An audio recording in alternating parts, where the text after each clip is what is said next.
Assalamualaikum warahmatullahi wabarakatuh. Berjumpa kembali di acara Ngamar, ngobrol bareng Amar di season seputar wayang kulit. Ya, seperti konten-konten sebelumnya yang menjelaskan tentang review mengenai tokoh wayang. Yang pertama ada Brotoseno yang waktu itu dan juga ada Gatot Kaca. Untuk season ini saya ingin mereview yaitu tokoh sosok Basukarna atau Basukarno. Nah, ini seperti yang sudah diminta oleh Semar, sedulur Amar yang request tokoh Karno, ini dia. Tokoh Basukarno atau Suryo Putro atau Radio. Nah, ini dia tokohnya. Oke, langsung saja seperti biasanya kita akan mengulas tentang kehidupan Karno dari lahir, terus menjadi kesatria dan juga kematian. Untuk kelahiran sendiri, Basukarno ini lahir atas kecerobohan Dewi Kunti. Dewi Kunti Talibroto waktu itu merapalkan sebuah mantra, di mana mantra itu diberikan oleh Resi Druwoso untuk menghadirkan Dewa Surya, Dewa Matahari. Nah, pada saat itu si Dewi Kunti ini ceroboh, lalu menyebabkan ia hamil. Padahal dia masih perawan loh. Dia isih perawan, isih virgin, belum terjamah oleh laki-laki, ning wis meteng. Nah, kan aneh toh, kok iso meteng sik sadurunge berhubungan dan juga memiliki suami, kan aneh. Nah, setelah mendengar tersebut, akhirnya Resi Druwoso memiliki cara bagaimana untuk melahirkan bayi itu tanpa lewat jalur yang semestinya, yaitu lewat kuping, telinga. Maka dengan bantuan Resi Druwoso, bayi yang dikandung itu akhirnya keluar lewat telinga. Nah, telinga kira Karno, basa Jawane telinga kene iki kan Karno ki kuping. Lah mula kelak Karno ini diberi nama Basukarno, ini lahir dari telinga. Lah setelah mengetahui bayi itu lahir, akhirnya Dewi Kunti menghanyutkan bayi tersebut di dalam Sungai Gangga. Jadi kan dorang ngerti kuwi, yen Kunti wis tau duwe anak Karno, tau melahirkan Karno ki dorong ngerti. Akhirnya dihanyutkanlah di Sungai Gangga, lalu ditemu oleh salah satu kusir Hastina bernama Adirata. Nah, itu dia itu juga nggak punya anak, akhirnya meminta kepada Sang Pencipta untuk pengen mempunyai momongan. Lah akhirnya dikabulkan dengan adanya bayi Karna kecil itu yang terhanyut di sungai. Lalu diangkatlah Karna sebagai anak Adirata. Lah pada saat kelahiran itu Karno itu sudah dibawakan atau sudah dipasangi busana perang, yaitu kawoco, itu salah satu baju perang, dan juga kundolo, itu salah satu wujudnya anting-anting kanan kiri. Lah itu apa ya, ini sumber saya dari Wikipedia, itu menjelaskan bahwa Karno itu dibawakan baju perang dan juga sepasang anting-anting. Lah setelah dewasa, Karno remaja, setelah diasuh oleh Rada dan juga Adirata, maka Karno ini sering disebut yaitu Radio karena anaknya Dewi Rada. Nah setelah Karna itu diasuh oleh Adirata dan juga Rada, itu dia sering sekali belajar yen basa Jawane olah kridaning jemparing, itu belajar ilmu panah. Dia itu salah satu pemanah yang ulung dan handal. Lah setelah ia belajar panah, disinilah ada pertemuan antara Pandawa dan Kurawa, yaitu pada saat pendadaran Sukolimo itu di mana yen sekarang yo istilahnya kaya kuwi lho, ujian tarung utawa ujian panahan. Nah itu yang boleh mengikuti itu hanya trah dari Barata. Trah Barata itu ya Pandhawa karo Kurawa tok. Sing liyane kuwi ora oleh melu. Lah, ndelalah pas di saat momen Arjuna ujian panah, dia ini berhasil memanah pas di pusat panah tersebut, tetapi anehnya itu panah siji kok busure loro. Lah kaget Arjuna loh. Wong aku manahe siji kok busure dadi loro. Lah ternyata Karna inilah yang menyusupi atau gampangane ya melu ngrecoki lah jenenge pamer kok. Melu ngrecoki manah. Lah kaget lho kok panahe kok dadi loro. Lah karena dengan sombongnya datang, aku sing manah. Wah, Durna nesu, Durna marah. Lho kowe iki sapa? Kowe iki anak kusir kok melu-melu ujiane trah wangsa Kuru ki ngopo melu-melu.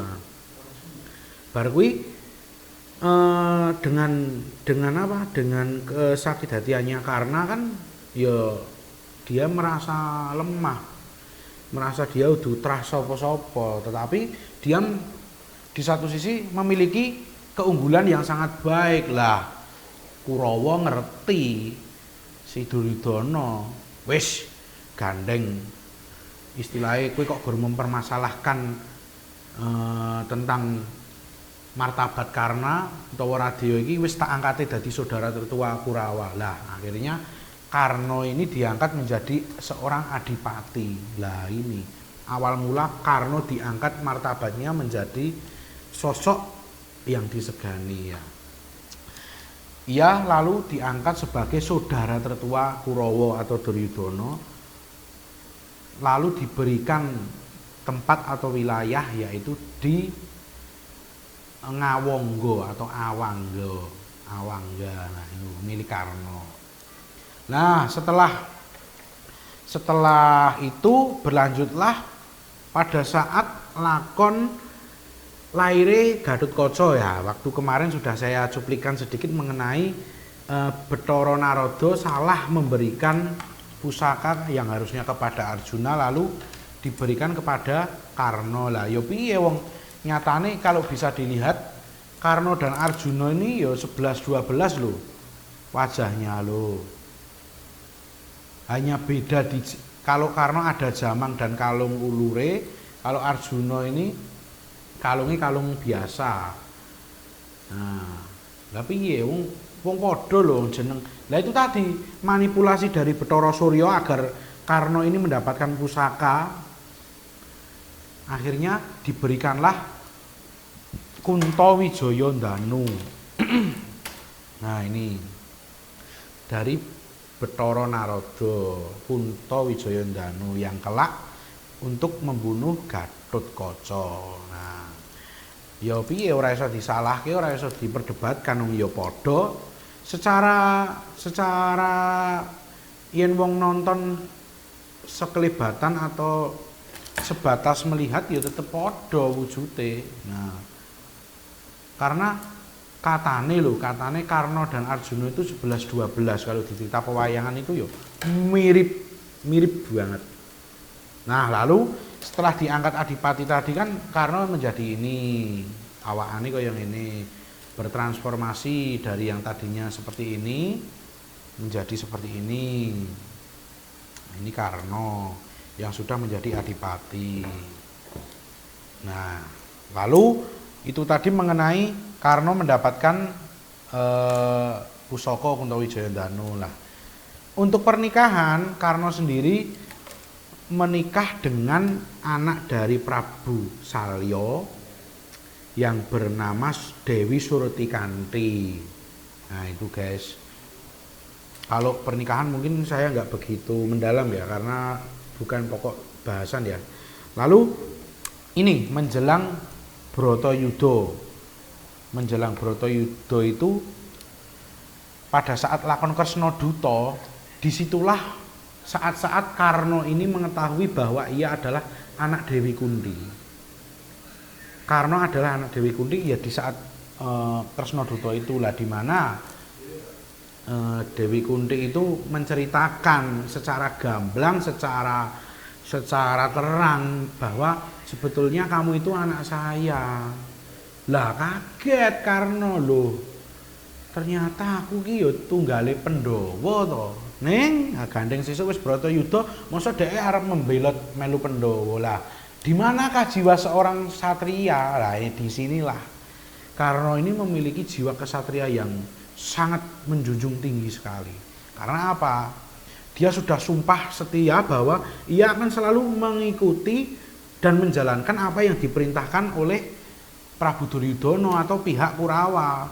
Jadi mau nggak mau ya Karna ini ya tetap ngugemi apa sing diomongke dadi jagone Kurawa. Ya walaupun secara batiniah dia tuh sangat sayang kepada Pandawa karena mau nggak mau dia adalah tunggal ibu atau sama ibunya Dewi Kunti. Nah itulah jiwa kesatria Karna diuji. Lalu pada saat perang Bratayuda, pada saat hari ke-17 ia didaulat senopati oleh Prabu Duryudana untuk mengimbangi Arjuna.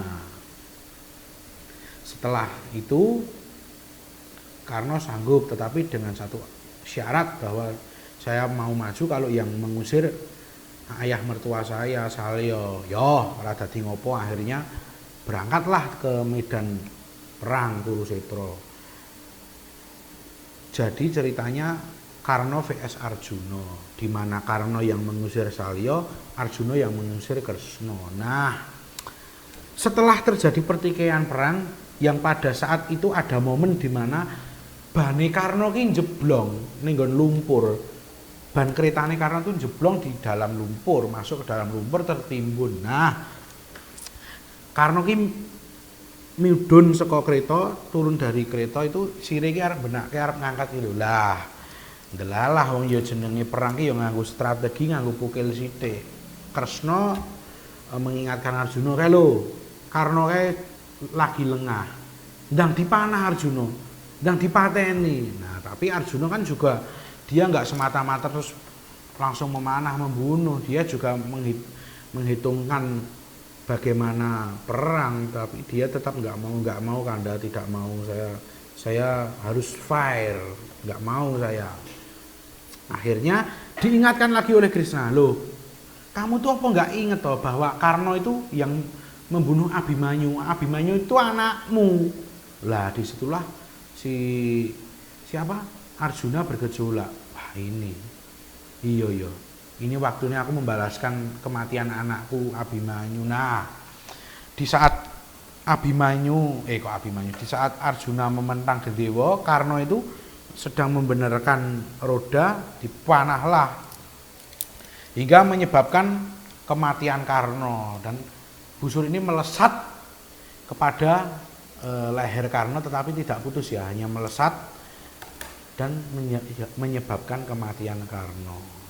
Disinilah akhir hayat Karna, di mana Karna ini ya kalau menurut saya sangat sangat kasihan karena sejak kecil dia tidak pernah merasakan kasih sayang seorang ibu, orang tua. Dia tidak merasakan kasih sayang dengan keluarga, dengan saudara, apalagi setelah mau Bratayuda dia baru mengetahui bahwa Pandawa itu adalah saudaranya. Tapi yang namanya seorang prajurit ya harus sumpah setia membela kerajaan. Nah itulah kalau bisa kita petik bahwa seorang Karna itu yang bisa kita contoh adalah bahwa lati pakarti kudu nyawiji. Artinya apa sing diniatke dari awal Karna itu tidak goyah.